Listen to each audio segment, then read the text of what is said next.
کی بات تو نہیں ہے، یہ تو 1 سال کم ہو گیا میری زندگی میں سے، میں اپنی قبر کے 1 سال اور قریب چلا گیا۔ کتنے نوجوان کیا بوڑھے کیا موبائل سے کھیل کھیل اپنی زندگی برباد کر رہے ہیں، گیموں میں زندگی برباد کر رہے ہیں، چیٹنگ میں زندگی برباد کر رہے ہیں۔ وقت ایک قیمتی چیز ہے۔ تو بہت سے لوگ 1 اپریل کو نیا سال مناتے تھے، تو ان کو لوگ ان پر مذاق ان کا اڑاتے تھے، یہاں سے 1 اپریل فول بنا۔ جو کچھ یہ بے وقوف حرام راستوں سے بنا رہے ہیں، لوگوں کے مال لوٹ کے بنا رہے ہیں، یہ برباد ہو جائیں گے مرتے وقت، ان کا مرنا مشکل ہو جائے گا۔ انگریزی سیکھنا کوئی منع نہیں ہے، ایک زبان ہے، سیکھو، لیکن اس کو بڑائی اور عزت کا معیار بنا لینا کیا ظلم و ستم ہے یار۔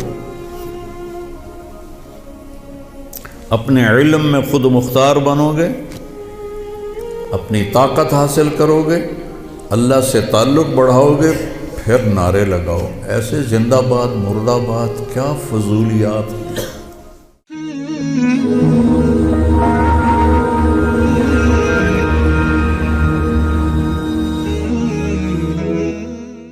السلام علیکم ورحمۃ اللہ وبرکاتہ۔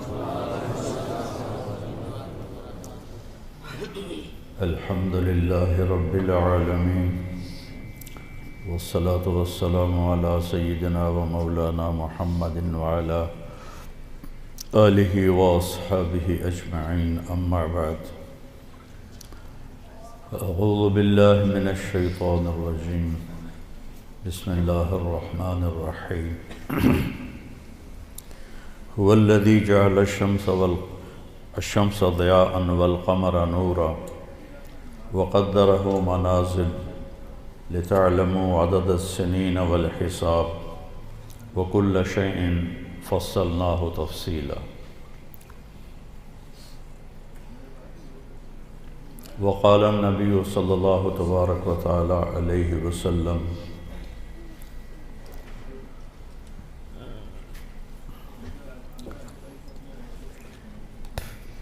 شیئان مغبون فیہما کثیر من الناس، الصحة والفراغ۔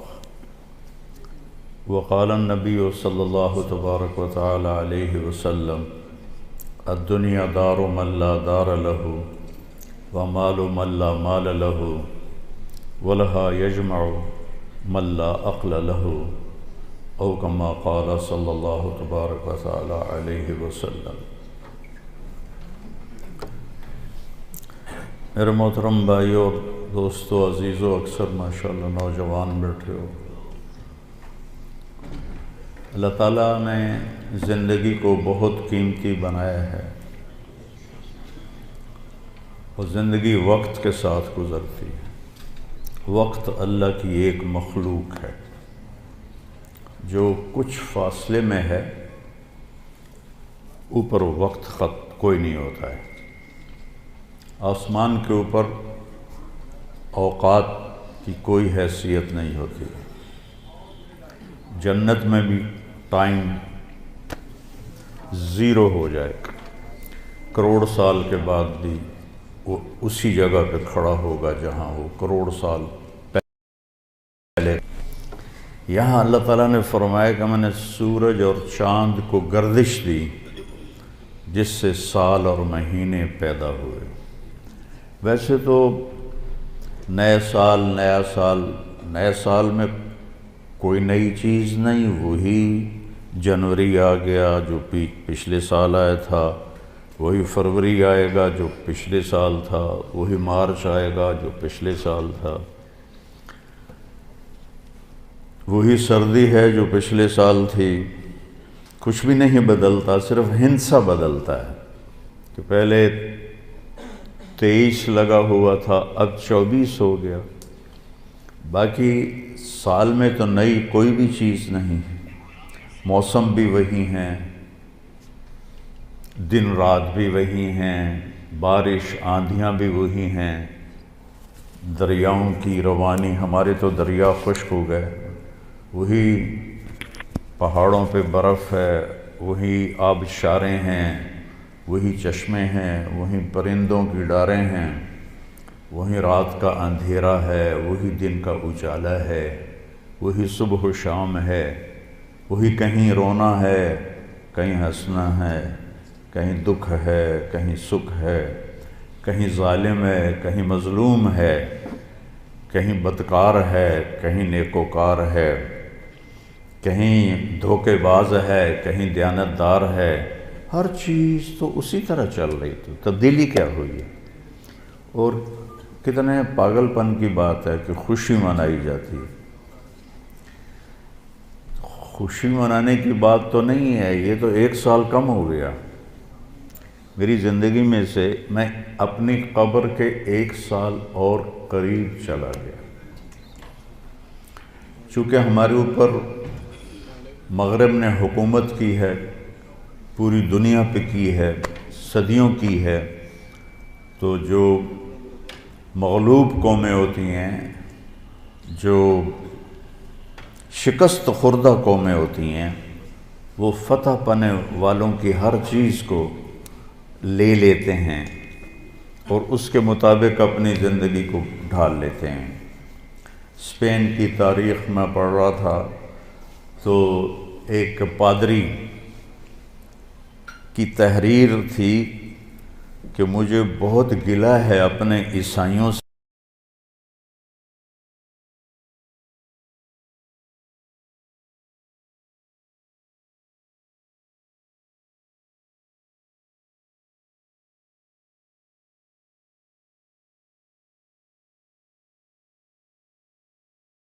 ہے کہیں خوشی منانے کی بات تو نہیں ہے، یہ تو 1 سال کم ہو گیا میری زندگی میں سے، میں اپنی قبر کے 1 سال اور قریب چلا گیا۔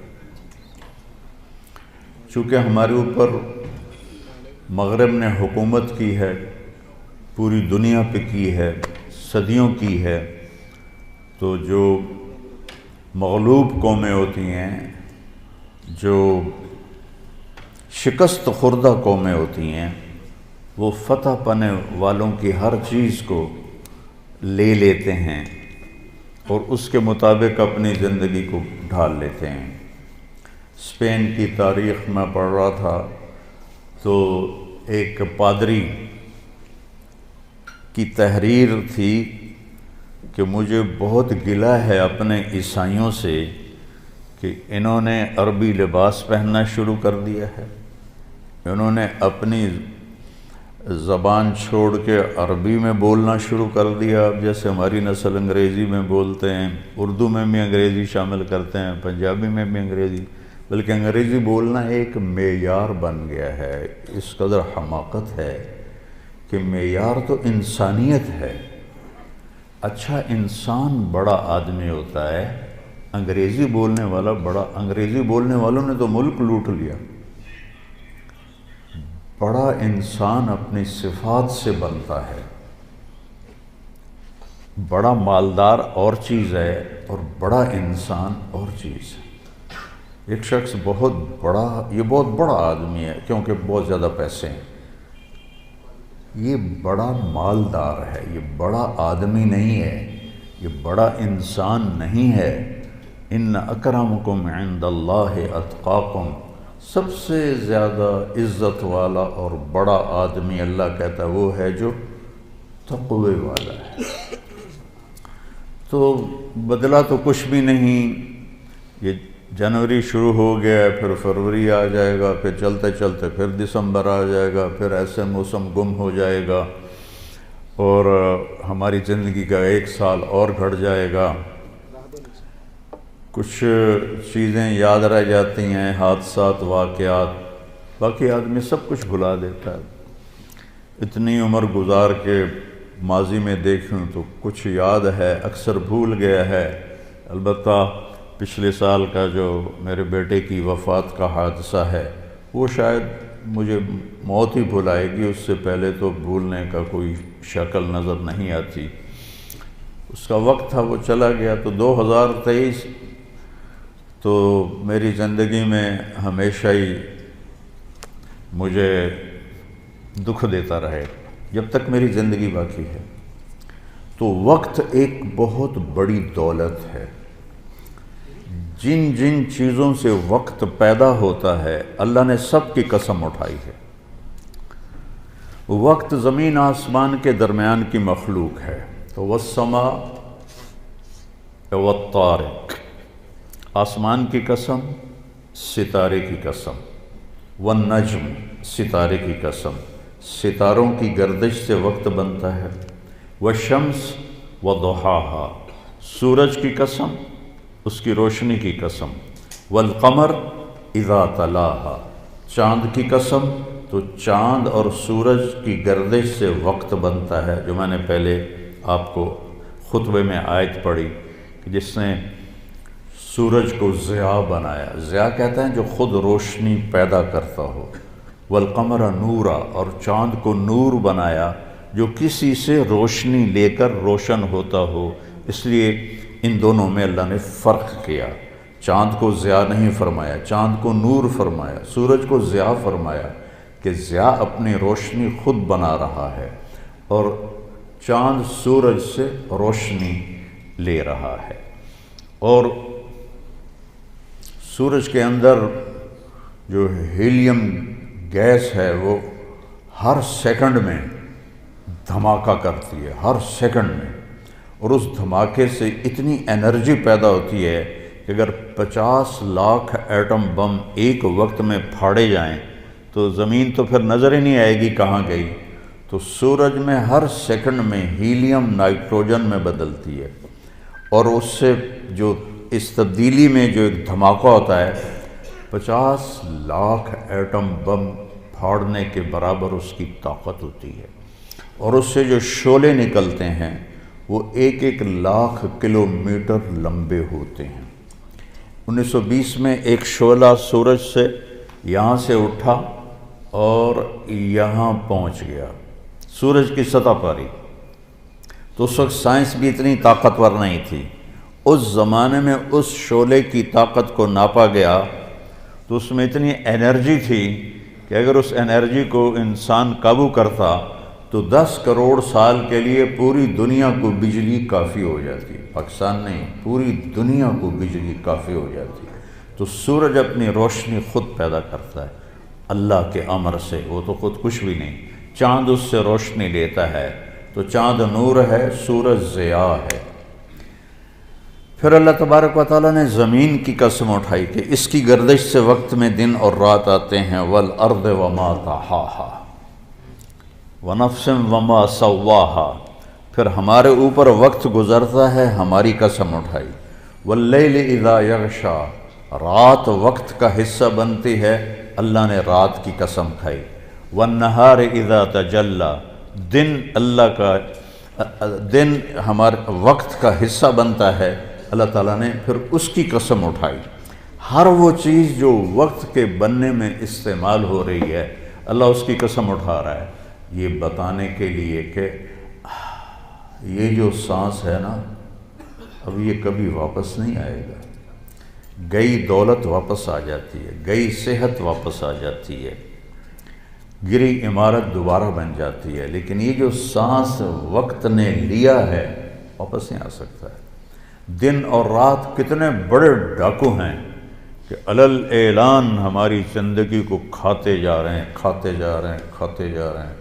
کوئی ہمارے 100 روپے جیب سے نکالے تو ہم کہتے ہو یہاں جمعے میں آ جاتے ہیں جیب کترے، وہ موبائل نکالتے ہیں، اور جی میرا موبائل نکل گیا، ذرا ہوشیار بھی رہنا، پتہ نہیں آئے نہ بیٹھے ہوئے تو وہ میرا موبائل نکل۔ لیکن یہ سانس ایک لمحہ جو نکلا ہے اسے تم واپس نہیں لا سکتے، سورج چاند کی گردش الٹی نہیں ہو سکتی۔ تو اس کی اہمیت بتانے کے لیے اللہ تعالیٰ نے ان ساری چیزوں کی قسم اٹھائی، والشمس وضحاہا والقمر اذا تلاہا والنہار اذا جلاہا واللیل اذا یغشاہا والسماء وما بناہا والارض وما طحاہا ونفس وما سواہا۔ 7 چیزوں کی اکٹھی قسم اٹھائی ہے اللہ تعالیٰ نے۔